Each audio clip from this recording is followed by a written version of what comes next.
Hi, I'm Rio Wren from Mod Textiles here in Portland, Oregon, and I wanted to share with you a quick demo on making soy milk. I first discovered using milk as a textile process back in college when I was doing a report on an Indian method called kalamakari.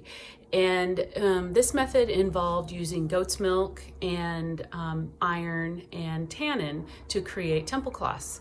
Well, at the time I had to make samples, and it was hard to find something like goat's milk, but I did. I went to like a co-op store, and it worked okay. But after that, like several years later, I stumbled upon another technique, which is called katazome. This is a Japanese technique in which you use paste resist and soy milk to print pigments onto cloth. And the soy milk is used also as kind of a resist to prevent the pigments from bleeding out too much, which is also what it's used for in kalamakari. But I also discovered when doing this that when I put the pigments on, the natural colors, they reacted with the proteins and stuff in the soy milk, and it shifted the colors. So I would just safely say that the soy milk is also kind of like a mordant.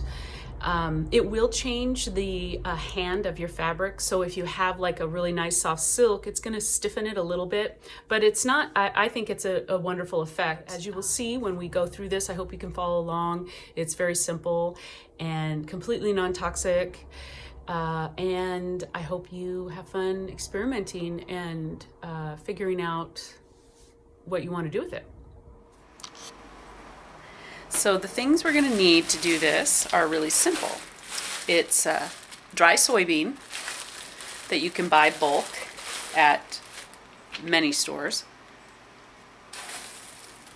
And we're going to do a half a cup. I'm going to make a really small batch just for the sake of the demo. And then we need some water. And there's no real hard rule about the water. You just want to use it after we soak it. And so I'm using 2 cups of water to a half a cup of soybean. And we're just going to let that soak overnight. But the other thing we're going to need after we're done soaking it is some calcium hydroxide. And that is in the form of limestone or a shell. This is an oyster shell. And I actually made my own calcium hydroxide. And this is also called lime. And it's just you just use a pinch of it, and it's as a preservative. But we'll get to that tomorrow. Okay, our soybeans have been soaking overnight. And now I'm going to blend them.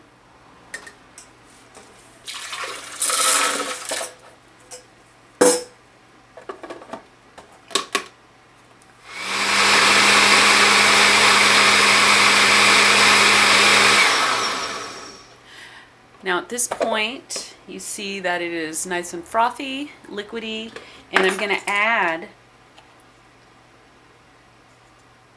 it's like a half a teaspoon of the calcium hydroxide for preservative reasons.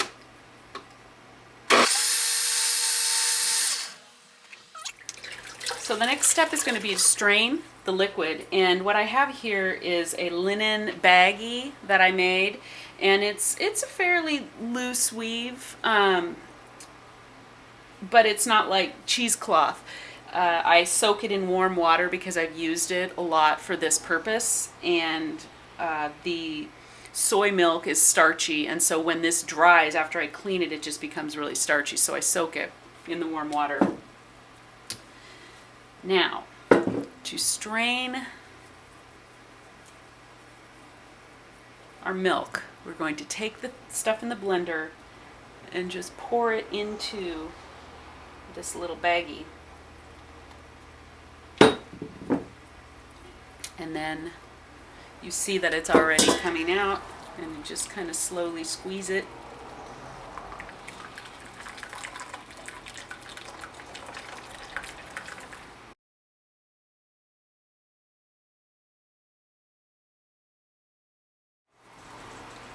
You can see from the inside here that I've got this, you know, the fleshy bits.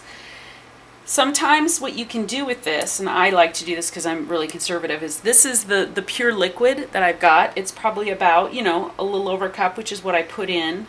Or no, I put 2 cups in. So this is a little over 2 cups probably worth of liquid. And you can put the bits back into the blender and add some more water and let it sit for a half an hour if you wanted. And then just re-blend it and do a second straining so that it's a little weaker, but then you have more quantity because it's still going to work really good. It really just depends on how starchy you want your fabric to be and what the purpose of why you're using the soy. So here we have it. I'm going to just basically do the second straining like I said. So now I have done the second strain, and you can just go ahead and take the remainder of all this stuff and throw it in a compost because it totally biodegrades. And then clean the bag really good for the next use. So now what we have is a nice frothy, fresh soy milk. This is about 4 cups, 3.5, something like that. So I'm just going to dip in a pre-soaked cotton fabric. This is a cotton hemp, and just let it soak into the soy.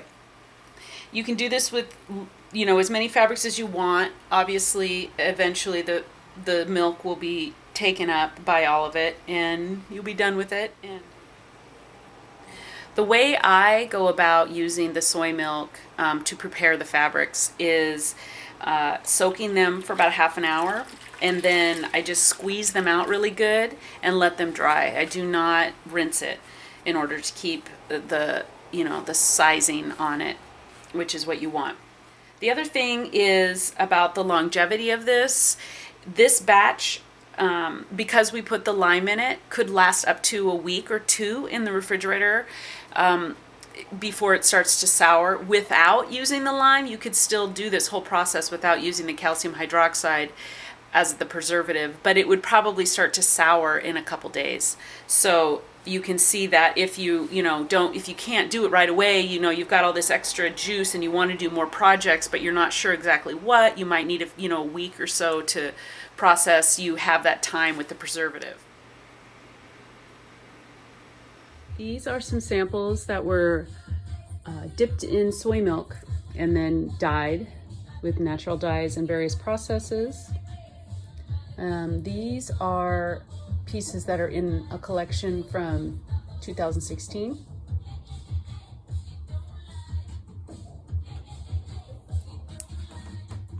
I really hope that you enjoy this easy method of creating milk to enhance your textiles and your processes. So until we meet again, many blessings.